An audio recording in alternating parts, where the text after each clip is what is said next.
Hello my dear students, कैसे हैं आप। आई होप कि आप एकदम फिट एंड फाइन होंगे। और बच्चों, आज मैं लेकर आया हूं आपके लिए चैप्टर यूनिट्स एंड मेजरमेंट का लेक्चर नंबर 3। और आज का टॉपिक है हमारा applications of dimensional analysis.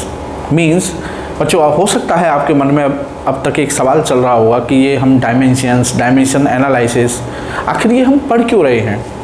Means अगर हमें ये नॉलेज है तो अब आगे हम इससे क्या कर सकते हैं, या अगर हमें नॉलेज नहीं है तो हम किस चीज़ से अभी तक कोई कितनी बड़ी बात हमसे छुपी हुई है। तो कहने का मतलब ये है कि ये डायमेंशन एनालिसिस का यूज क्या है फिजिक्स में, ये हमको क्यों पढ़ाए जा रहे हैं। तो कुछ तो यूज होगा तभी पढ़ रहे हैं हम। तो आज हम उन्हीं एप्लीकेशंस की बात करेंगे कि हम डायमेंशनल एनालिसिस से क्या क्या कर सकते हैं, मीन्स इसके क्या क्या यूजेज हैं, क्या क्या एप्लीकेशंस हैं। तो बच्चों, जैसे सपोज कीजिए कि हमारे सामने एक किसी ने फिजिक्स का इक्वेशन रख दिया और वो हमसे पूछता है कि भाई बताओ ये जो इक्वेशन है ये सही है या गलत है। अब हमने उस इक्वेशन को पहले कभी देखा नहीं। अब जिस इक्वेशन को हमने कभी देखा नहीं तो हम कैसे कह सकते हैं कि यार ये सही है या गलत है। तो डायमेंशनल एनालिसिस वो टूल है कि आप उसके बेस पर ये गैस कर सकते हो कि भाई ये इक्वेशन सही है या गलत है। ठीक है।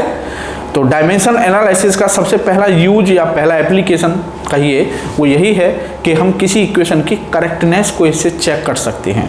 तो पहला एप्लीकेशन है टू चेक एन इक्वेशन। ठीक है साहब। उसके बाद दूसरा जो आपका एप्लीकेशन है वो है to conversion of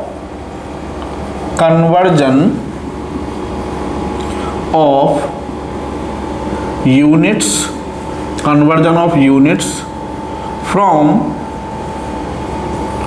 one system to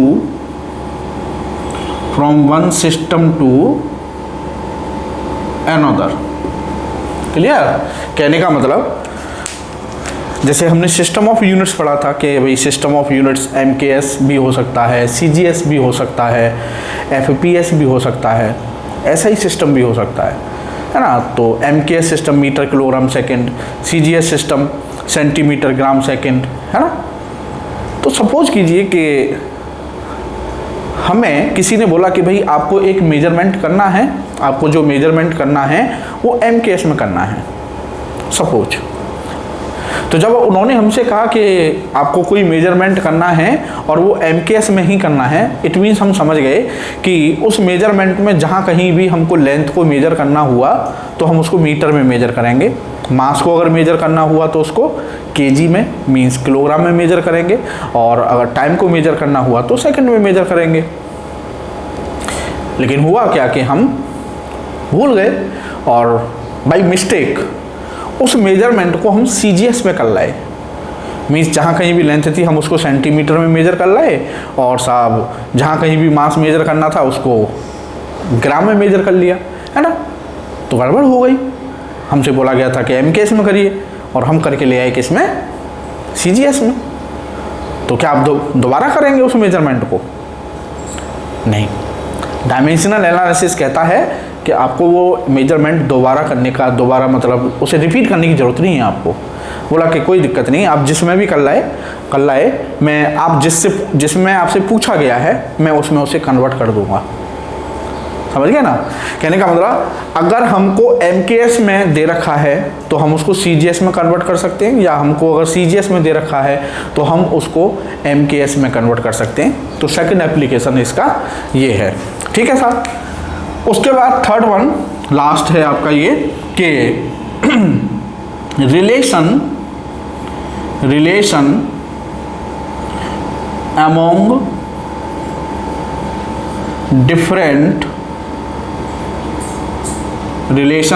different physical quantities, या इसको कह सकते हैं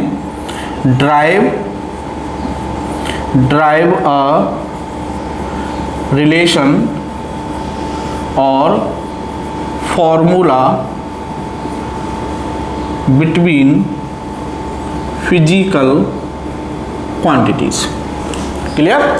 कहने का मतलब with the help of dimensional analysis, with the help of concept of dimensions, we can derive a formula for a physical quantity. Clear? तो हम एक फॉर्मूला भी ड्राइव कर सकते हैं। तो कहने का मतलब ये इसके 3 एप्लीकेशन हैं जो हम डायमेंशनल एनालिसिस के बेस पर करते हैं, और हम 1 by 1 इन एप्लीकेशंस को आप समझेंगे। क्लियर? तो सबसे पहला बच्चों एप्लीकेशन है हमारा टू चेक एन इक्वेशन। तो मैंने अभी आपको बताया कि हमें कोई इक्वेशन गिवन है ना, तो मैं एनसीईआरटी से ही स्टार्ट करता हूँ। ये आपकी एनसीईआरटी है, ठीक है ना? तो एनसीईआरटी को पढ़ा कीजिए, ठीक है ना? बहुत गहराई वाली बुक होती है, आप इसको पढ़ेंगे तो अच्छा होगा।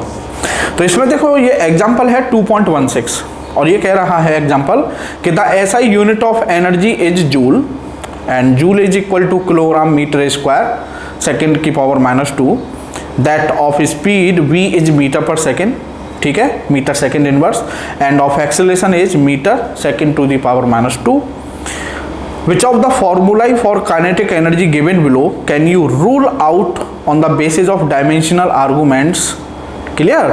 तो आपको 4 फॉर्मूले गिवन हैं साहब इसमें, तो वो कह रहा है कि रूल आउट कीजिए कि इनमें से काइनेटिक एनर्जी के लिए कौन सा फॉर्मूला है ना? तो जैसे आपको दिया हुआ है पहले kinetic energy equal to m² v², ठीक है?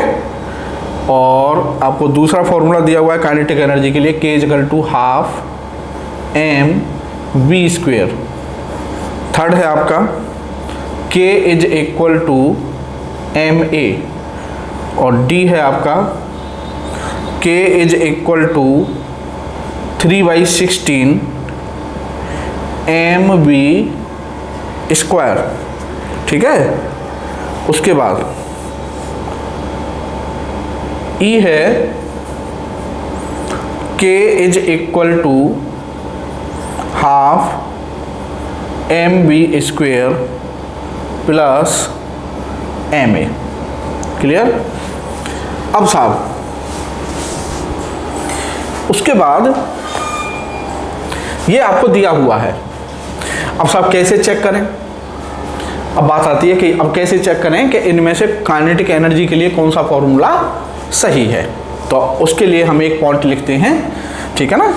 तो उसके लिए हम एक पॉइंट लिखेंगे, और पॉइंट क्या है, इन दोनों को हम रफ कर देते हैं। तो हमारा पहला एप्लीकेशन हो गया to check an equation, to check an equation.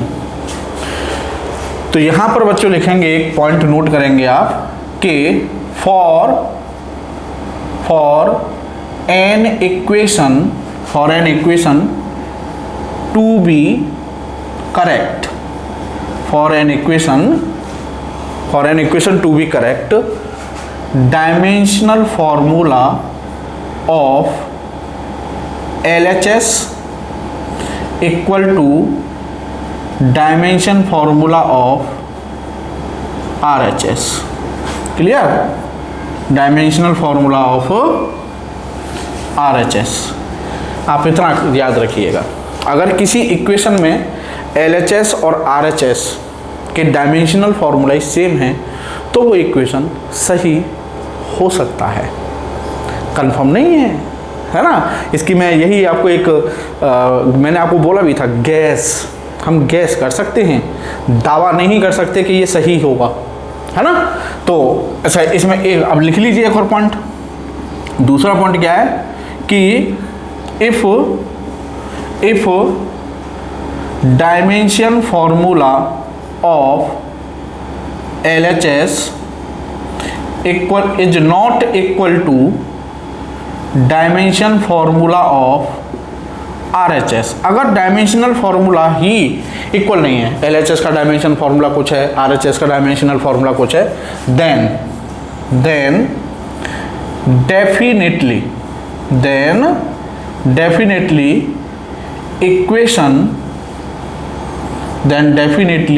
Equation will be wrong. अगर दोनों तरफ के डायमेंशनल फॉर्मूला सेम नहीं है तो डेफिनेटली वो इक्वेशन क्या होना है, रॉन्ग होना है, फिर वो सही नहीं हो सकता। लेकिन if dimensional formula of LHS equal two dimensional formula of RHS, ठीक है। अगर दोनों तरफ के डायमेंशनल फॉर्मूला सेम है देन इक्वेशन में और may not be correct। Clear? अगर दोनों तरफ के डायमेंशनल फॉर्मूला सेम है तो ये जरूरी नहीं है कि वो इक्वेशन सही ही होगा, हो सकता है वो गलत हो। क्लियर? और एक पॉइंट और नोट कर लीजिए, अभी सारी कहानी समझाऊंगा आपको। एक पॉइंट और नोट कर लीजिए, क्या कि pure numbers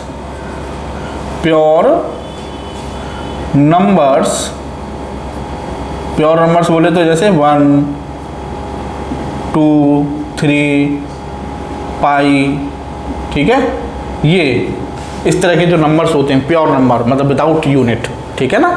pure numbers has no role in dimensional analysis. Clear? Pure numbers का डायमेंशनल एनालिसिस में कोई रोल नहीं होता। 1 2 3 4 5। क्लियर? चलिए साहब अब चेक करते हैं। तो साहब ये लेफ्ट साइड में देखिए हर एक इक्वेशन में क्या है, एनर्जी। क्लियर? लेफ्ट साइड में हर एक इक्वेशन में क्या है, एनर्जी। तो सब LHS और RHS के डायमेंशन फार्मूला निकालते हैं। तो देखिए साहब इसका डायमेंशन फार्मूला हो गया आपका एनर्जी का mL2T-2। मैंने आपको बोला भी है, एनर्जी, वर्क, फोर्स और स्पीड, इनके डायमेंशनल फार्मूला आप टंग पर रखिए, ठीक है। फ्रीक्वेंटली यूज होते हैं ये, ठीक है, काइनेटिक एनर्जी का। अब इधर का डायमेंशन फार्मूला निकालते हैं RHS का, ठीक है। तो ये है मास का डायमेंशन फार्मूला क्या हो जाएगा, m, और m की पावर है 2 तो m2, ठीक है। v स्पीड है, स्पीड का डायमेंशन फार्मूला होता है L-T-1 और उसका क्यूब। तो ये हो जाएगा पूरा आपका m2 L3T-3, ठीक है साहब। तो दोनों तरफ के डायमेंशन फार्मूला ही बिल्कुल अलग हैं। तो पॉइंट कह रहा है कि अगर दोनों तरफ के डायमेंशन फार्मूला अलग अलग हैं तो डेफिनेटली वो इक्वेशन नहीं हो सकता, वो गलत है। तो इसका मतलब ये इक्वेशन गलत है, ठीक है साहब। अब साहब इसका देखते हैं। तो इधर ये एनर्जी, तो इसका डायमेंशन फार्मूला mL2T-2, ठीक है। अब इस साइड का निकालते हैं। तो 1/2 क्या है, एक प्योर नंबर है तो इसका तो कोई रोल है ही नहीं। अब ये मास हो गया, तो मास का dimension formula m। Clear? Speed का L-T-1 उसका स्क्वायर है, तो L-T-1 का स्क्वायर हो गया। तो ये आ गया सब आपका mL2T-2। तो दोनों तरफ के डायमेंशन फार्मूला सेम है, mL2T-2 mL2T-2। तो कहने का मतलब ये इक्वेशन पॉसिबिलिटी है कि सही हो, ये इक्वेशन पॉसिबिलिटी है कि सही हो, ठीक है। अब साहब इसका निकालो। तो ये काइनेटिक एनर्जी है ना, mL2T-2 ही होगा इसका। m a एक्सेलरेशन है यहाँ पर, तो इसका जब डायमेंशन फॉर्मूला निकालेंगे तो m मास का m, एक्सेलरेशन का हम जानते हैं L-T-2, तो mL-T-2, और इधर क्या होना चाहिए, mL2T-2। तो दोनों तरफ के डायमेंशनल फार्मूला ही इक्वल नहीं है, इसका मतलब ये आपका फार्मूला काइनेटिक एनर्जी के लिए नहीं हो सकता, ठीक है। अब यहाँ देखिए mL2T-2, ठीक है, काइनेटिक एनर्जी का 3/16 का कोई रोल है नहीं, ठीक है। अब इसका m मास का m, ठीक हो गया साहब। स्पीड का L-T-1 और उसका स्क्वायर, ठीक है। तो ये हो गया साहब आपका mL2 और T-2। तो दोनों तरफ के डायमेंशनल फार्मूला सेम है, दोनों तरफ के डायमेंशनल फार्मूला सेम है। इट मीन्स ये इक्वेशन भी पॉसिबिलिटी है कि सही हो, है ना। अब साहब आ जाओ यहाँ पर mL2T-2, ठीक है, इक्वल टू ये ½ mv²। अभी हमने ½ mv² का यही निकाला था, ये रहा ये mv² का ml2t माइनस 2, तो ये हो जाएगा आपका ml2t माइनस 2।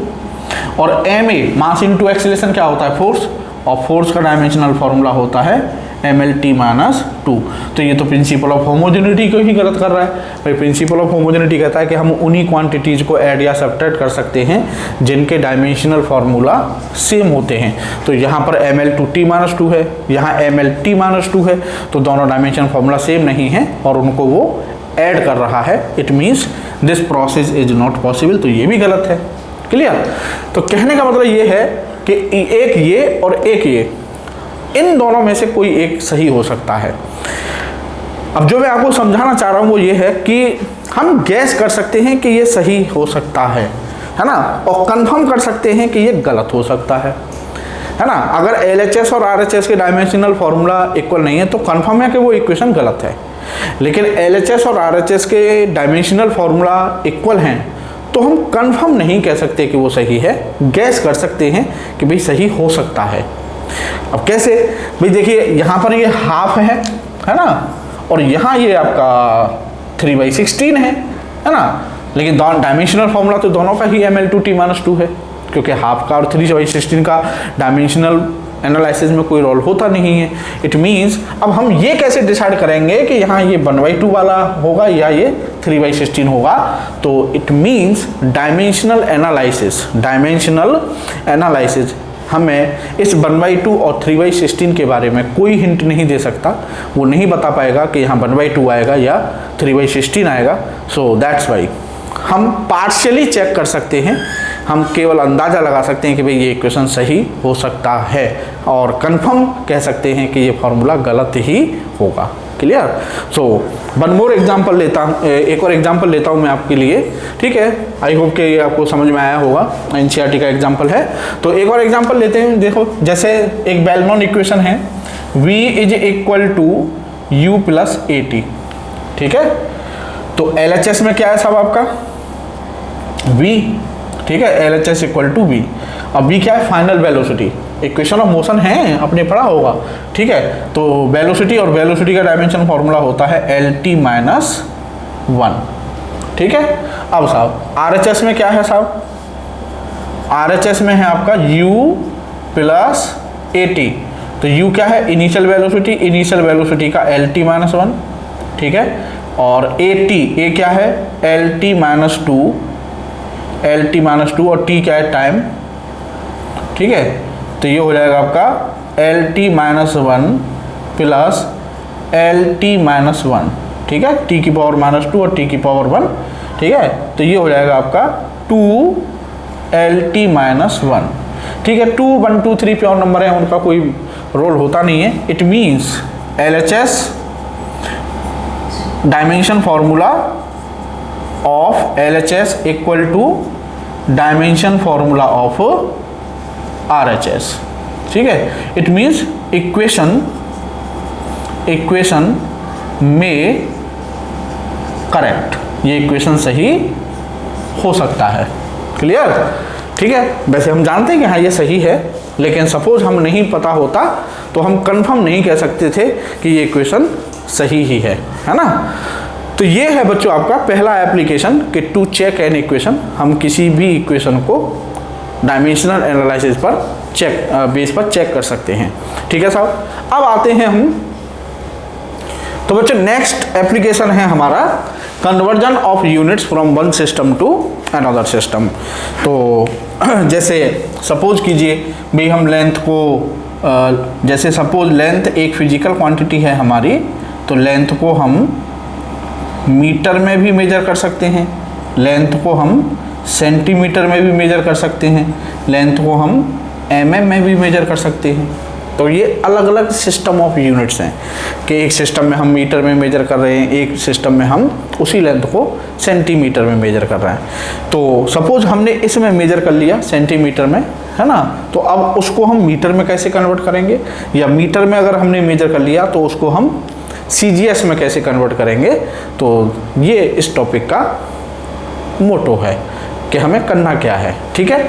अब यहाँ पर एक चीज़ समझिए कि कोई भी जब फिजिकल क्वांटिटी हम बोलते हैं कि भी वो फिजिकल क्वांटिटी क्या है, कितनी है ना, तो कैसे बोलेंगे 100 kg, 100 मीटर, 100 न्यूटन, है ना। मतलब कहने का मतलब किसी भी मेजरमेंट में दो चीज़ें होती हैं।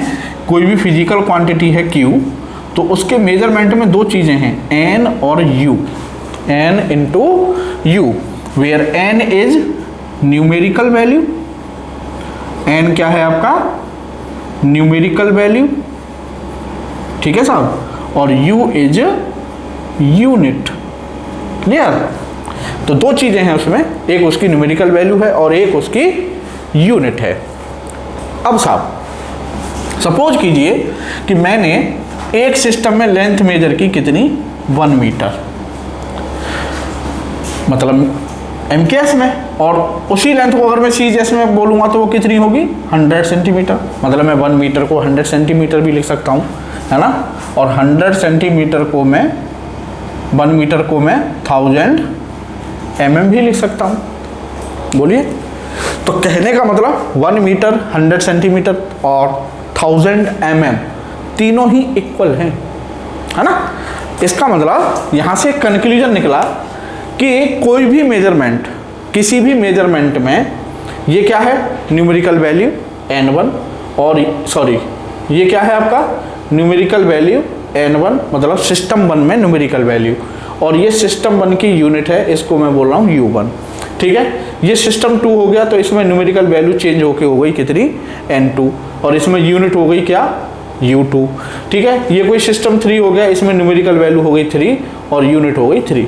अब देखिए ज़रा, N1 इंटू U1 यहाँ कितना है 1 मीटर, N2 U2 यहाँ कितना है 100 सेंटीमीटर, और N3 U3 यहाँ कितना है 1000 mm, और तीनों ही इक्वल हैं, means N1 U1 equal to N2 U2 equal to N3 U3। It means यहाँ से कॉन्सेप्ट बन गई बच्चों, आप इसको नोट कर लीजिए कि प्रोडक्ट ऑफ न्यूमेरिकल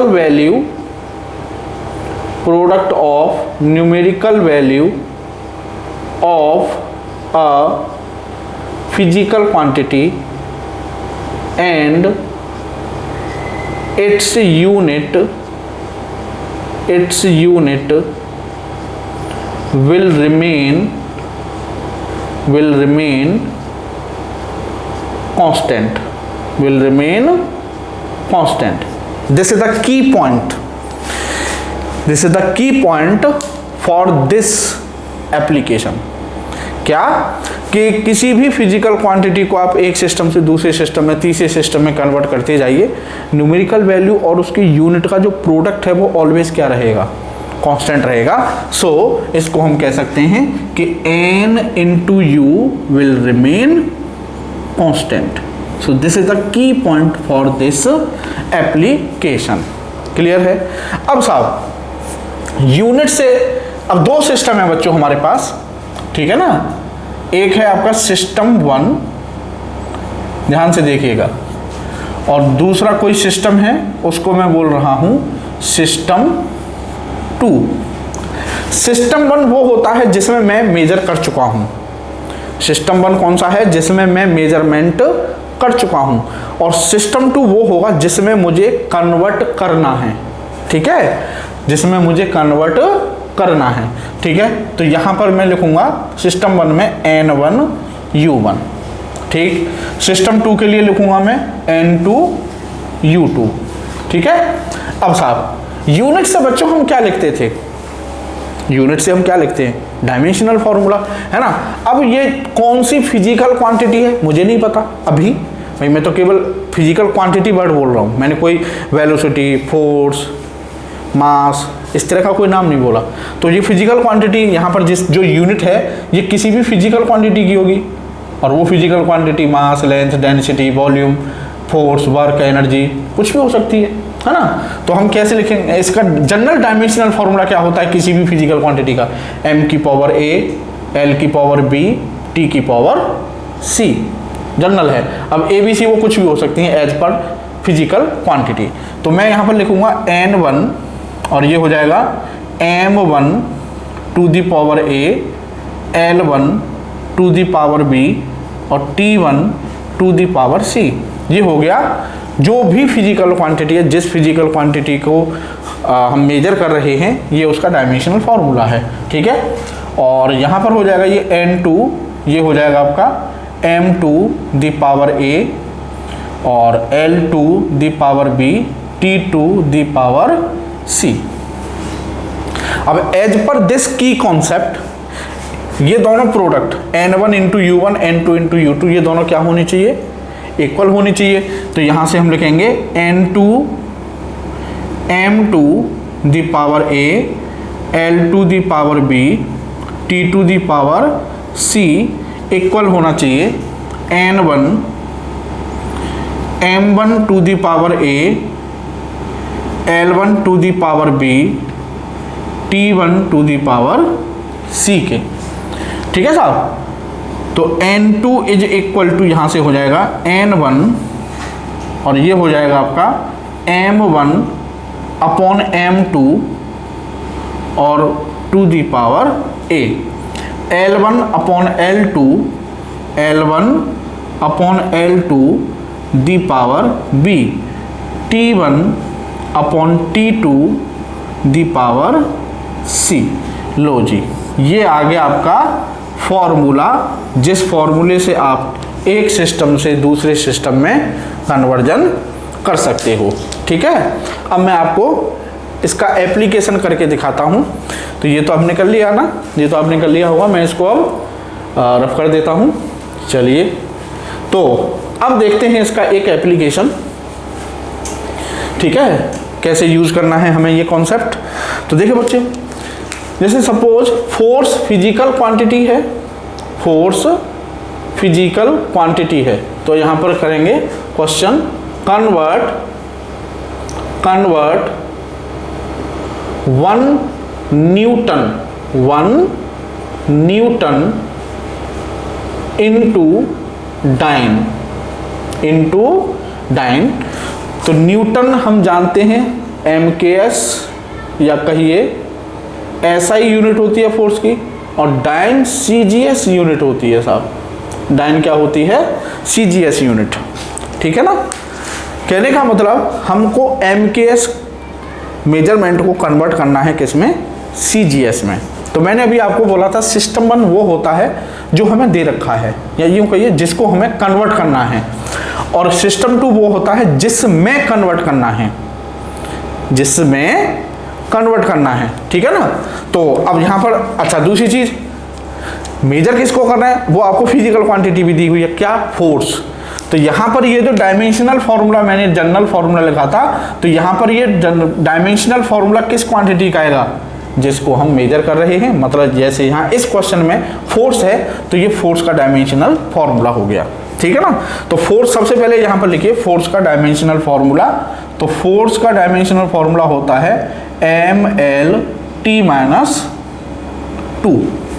ठीक है ना, अब MLT-2 में तो ये देखिए कि m की पावर कितनी है, यहाँ वहाँ डायमेंशन में 1, तो क्या मतलब A1 हो गया। L की पावर कितनी है 1, तो B 1 हो गया। T की पावर कितनी है -2, तो C कितना हो गया -2। बस अब ये फॉर्मूला लिख दीजिए, क्लियर। तो यहाँ पे लिखेंगे N2 is equal to N1। तो N1 मतलब सिस्टम 1 में कितनी न्यूमेरिकल वैल्यू है 1। ठीक है, तो यहाँ पर लिख दिया सब 1। अब M1 upon M2 the power A, तो A कितना है 1। L1 upon L2 the power B, B कितना है 1। T1 upon T2 the power C, C कितना है -2। ठीक है साहब, अब साहब N2 इज इक्वल टू 1। अब 1 कौन सा सिस्टम था, 1 वो सिस्टम है जो हमें दिया हुआ है, तो क्या दिया हुआ है, न्यूटन, MKS दिया हुआ है, और M1 क्या है, मास, और मास की MKS में यूनिट क्या होती है, किलोग्राम, तो किलोग्राम।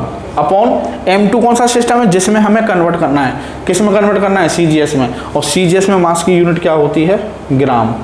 ठीक है साहब, अब आ जाइए L1 लेंथ MKS में। ठीक है, L1 MKS है और लेंथ की यूनिट MKS में metre, upon L2 CGS, CGS में यूनिट होती है लेंथ की सेंटीमीटर। ठीक है, ये टाइम एम केस में भी सेकंड होता है और सी जी एस में भी सेकंड, तो सेकंड से सेकंड कैंसिल हो जाएगा, तो इसका कोई मतलब रहा नहीं। अब साहब हमें कन्वर्ट करना है एम के एस को सी जी एस में, मतलब किलोग्राम को ग्राम में और आपका मीटर को सेंटीमीटर में, ठीक है ना। तो बस इसको कर देते हैं, तो N2 इक्वल टू 1। अब किलोग्राम को जब ग्राम में कन्वर्ट करेंगे तो 1 किलोग्राम में कितने ग्राम होते हैं, 1000, तो ये हो जाएगा आपका 1000 ग्राम और नीचे ग्राम आपका है ही, ठीक है।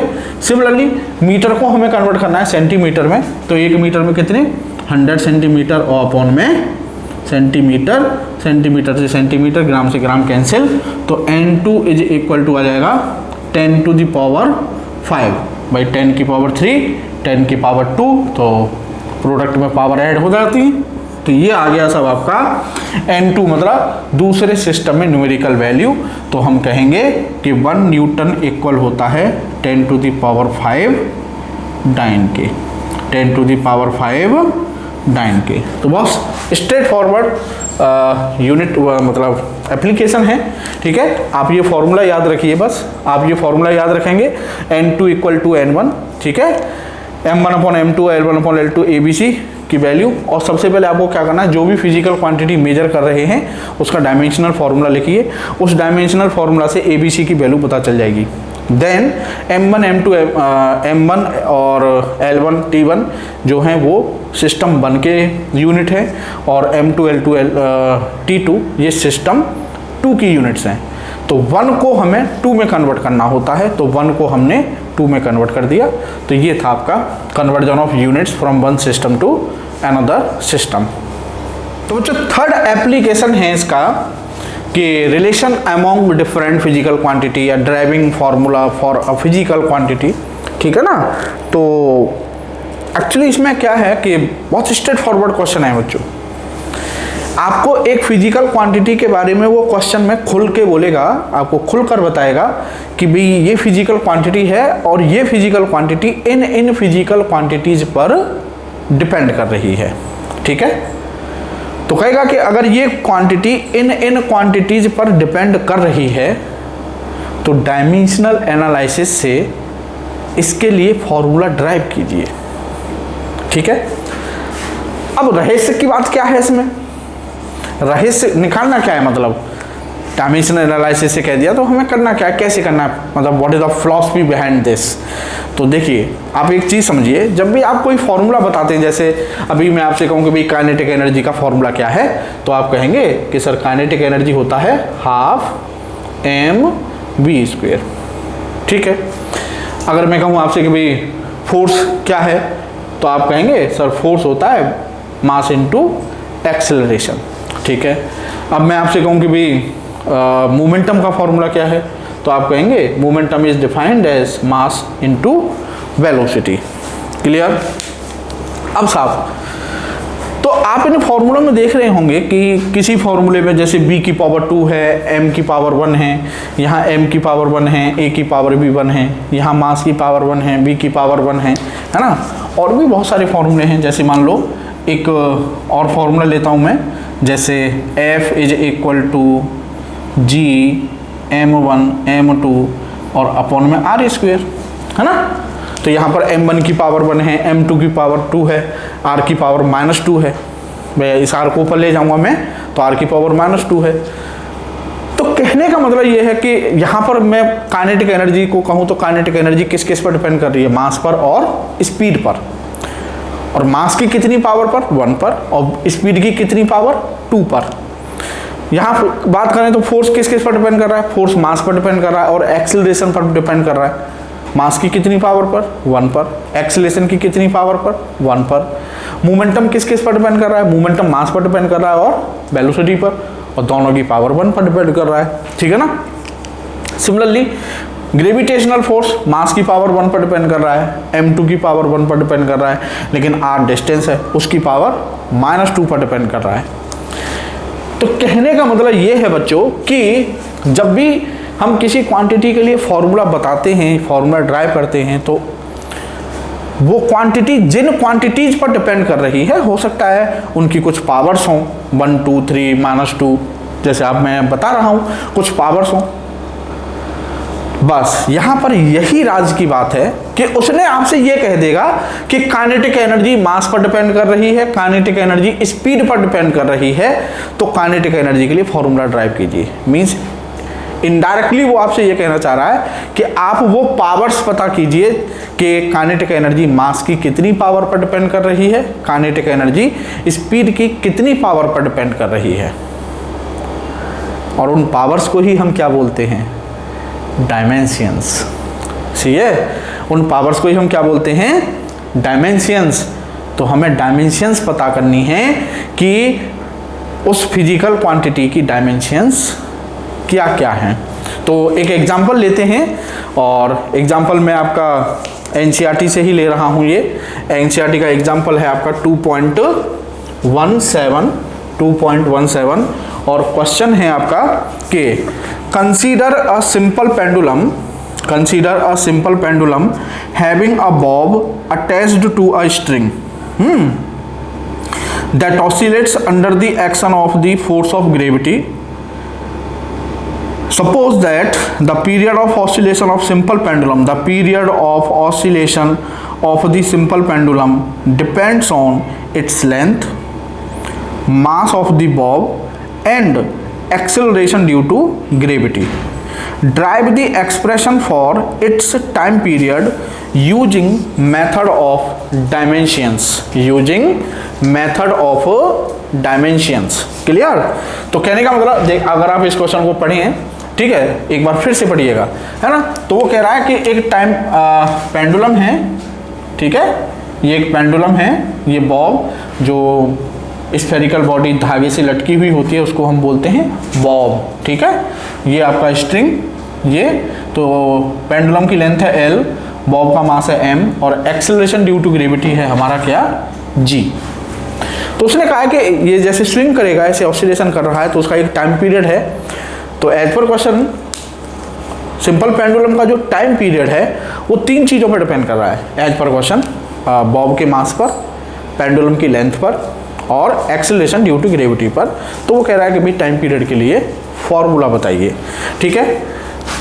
लेकिन अब मुझे क्या है, मुझे ये नहीं पता कि पेंडुलम का जो टाइम पीरियड है वो मास की कितनी पावर पर डिपेंड कर रहा है, वी डोंट नो। लेंथ की कितनी पावर पर डिपेंड कर रहा है, हम नहीं जानते। और G, small G, acceleration due to gravity की कितनी पावर पर डिपेंड कर रहा है, वो भी नहीं जानते। तो हम क्या करेंगे, हम लिखेंगे यहाँ पे कि T, सही है, यहाँ पर लिखेंगे कि time period of simple pendulum is directly proportional to mass of the bob, और लेट कि मास की पावर A पर डिपेंड कर रहा है। क्लियर?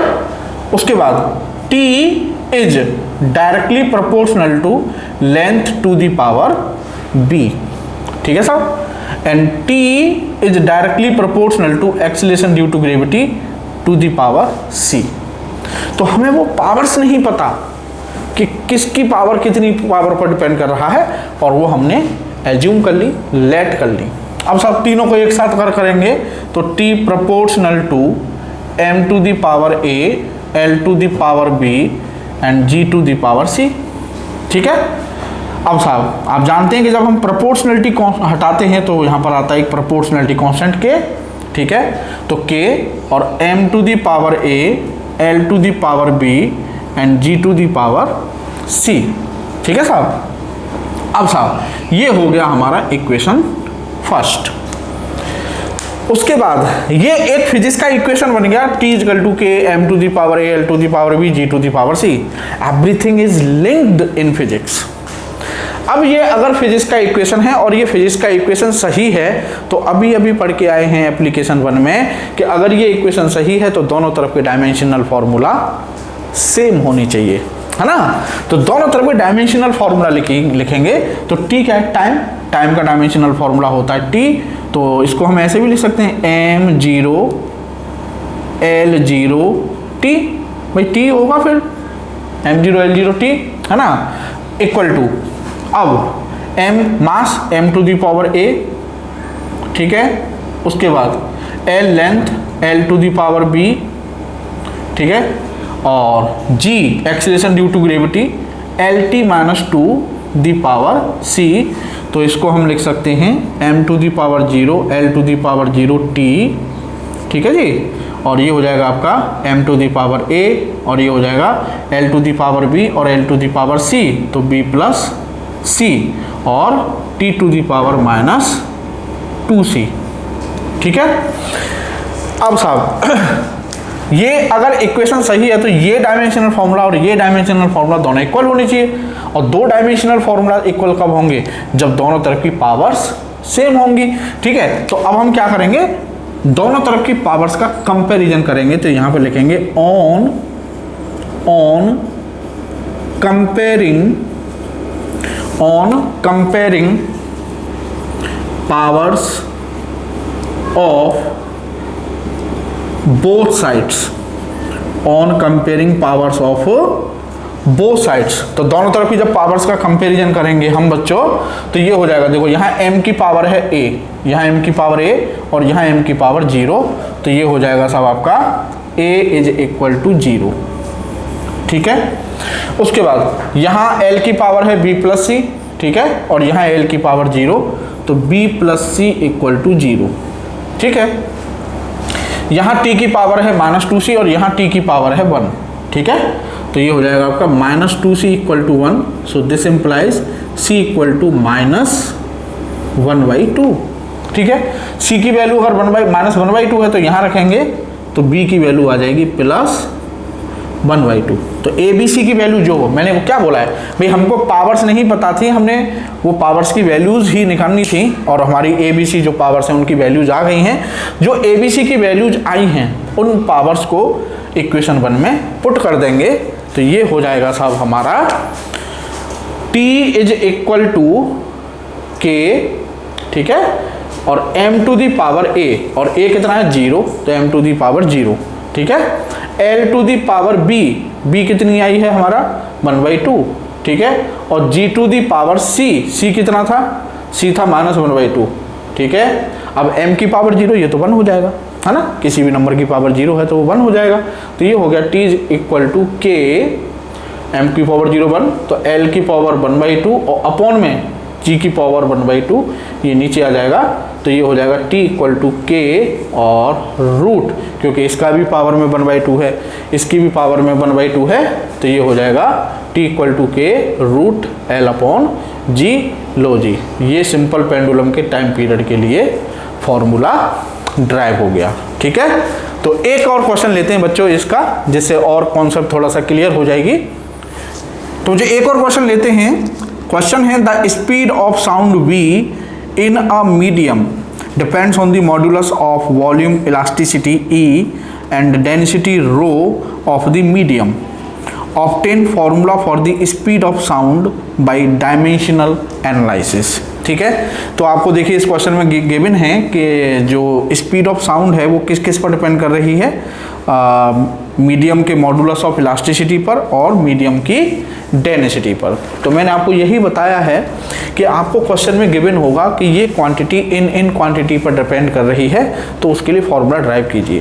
प्रोसीजर जो मैंने आपको पेंडुलम वाले क्वेश्चन में जो प्रोसीजर समझाया है, कैसा भी क्वेश्चन हो ड्राइविंग फार्मूला का, आप सेम स्टेप्स अप्लाई करते चले जाइए, है ना, कुछ भी नया नहीं करना है आपको।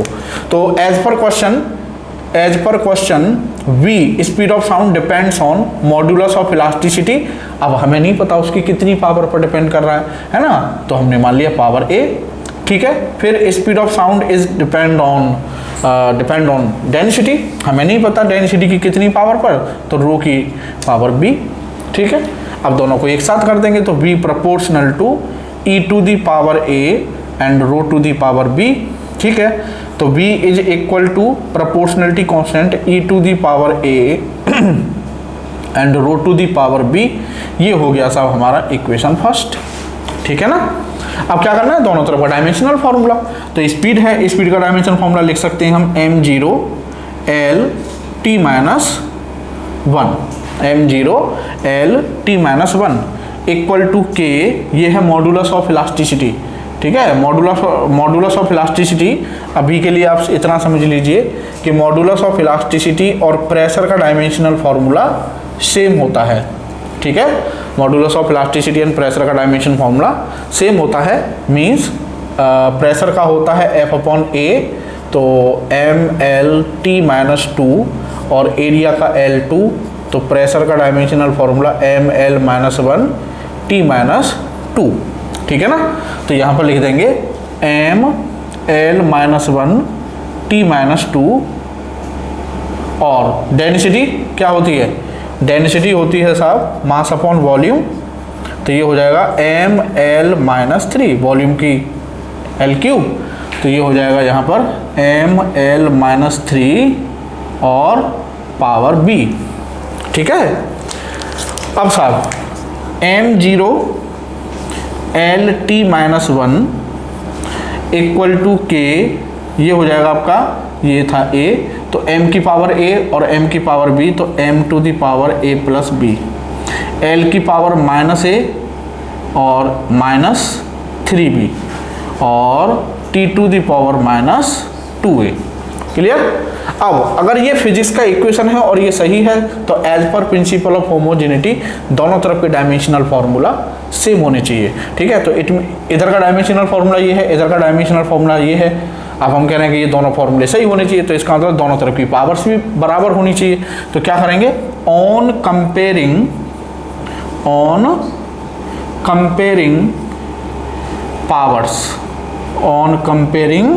पावर्स, तो A+B, भाई यहाँ मास की पावर A+B और यहाँ मास की पावर 0, तो A+B = 0, ठीक है।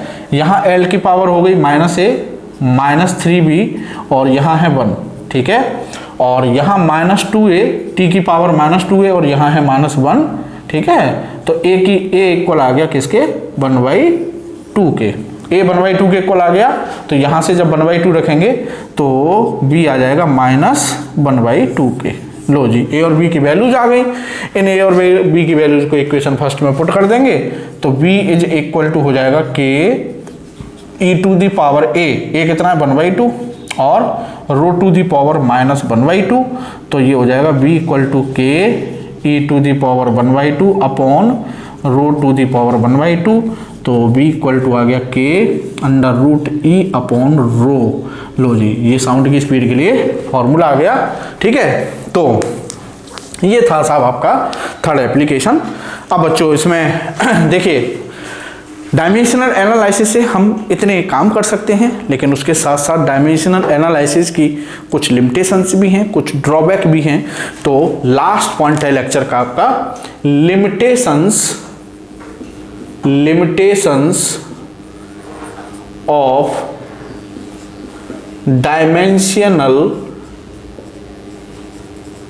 Analysis, limitations of dimensional analysis, ठीक है।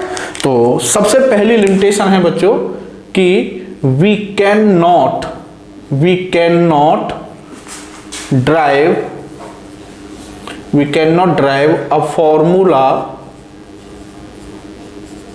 For a physical quantity, we cannot derive a formula for a physical quantity which depends upon more than 3 physical quantities, ठीक है। कहने का मतलब हम किसी ऐसी फिजिकल क्वांटिटी के लिए फॉर्मूला ड्राइव नहीं कर सकते जो 3 से ज्यादा फिजिकल क्वांटिटी पर डिपेंड करती हो। अब बात आती है क्यों नहीं कर सकते, क्योंकि जब हम डायमेंशनल फॉर्मूला लिखते हैं तो आप देख रहे हैं इधर m की पावर, l की और t की पावर, कहने का मतलब 3 वेरिएबल होते हैं a b c, सही है। 3 वेरिएबल होते हैं, 3 ही इक्वेशन बनते हैं भाई। एक इक्वेशन मिलेगा m की पावर को कंपेयर करके, एक इक्वेशन मिलेगा l की पावर को कंपेयर करके और एक इक्वेशन मिलेगा t की पावर को कंपेयर करके, है ना। अब सपोज कीजिए एक और क्वांटिटी होती है तो d, मतलब a b c d, एक और चीज, एक और पावर आ जाती है उसमें, लेकिन इक्वेशन कितनी बनते, इक्वेशन 3 ही बनते। MLT में ही आता है डायमेंशन फॉर्मूला, तो है ना। तो इक्वेशन, कहने का मतलब इक्वेशन आपके 3 और अननोन 4, और मैथमेटिक्स कहता है कि आपके पास उतने ही इक्वेशन होने चाहिए जितने अननोन हैं। तो इसलिए हम डायमेंशनल एनालिसिस से किसी भी ऐसी क्वांटिटी के लिए फॉर्मूला ड्राइव नहीं कर सकते जो 3 से ज़्यादा क्वांटिटीज पर डिपेंड करती हो। ठीक है साहब। तो दूसरा इसकी ड्रॉबैक है, वी कैन नॉट डिटरमाइन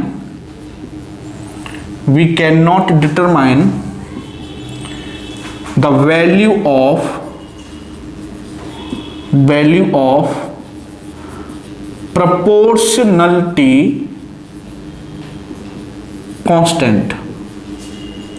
ठीक है, जैसे अभी मैंने पेंडुलम वाला फॉर्मूला ड्राइव किया था तो वहां पर प्रोपोर्शनलिटी कांस्टेंट के था, तो आप देखेंगे बहुत सी बुक में उसकी जगह 2 पाई रख देते हैं, तो वो गलत रखते हैं, क्योंकि ये तो ड्रॉबैक होती है डायमेंशनल एनालिसिस की कि हम डायमेंशनल एनालिसिस से तो पता ही नहीं कर सकती कि के कितना है, तो आपने 2 पाई रख कैसे दिया, है ना।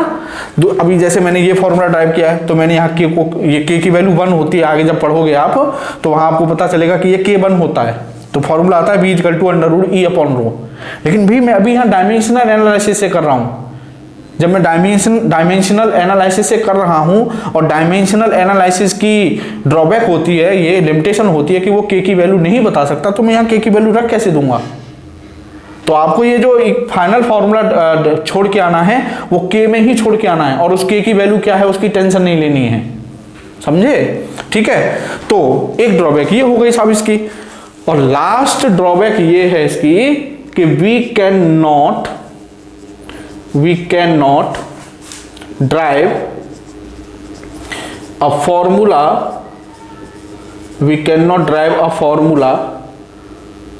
in which we cannot drive a formula which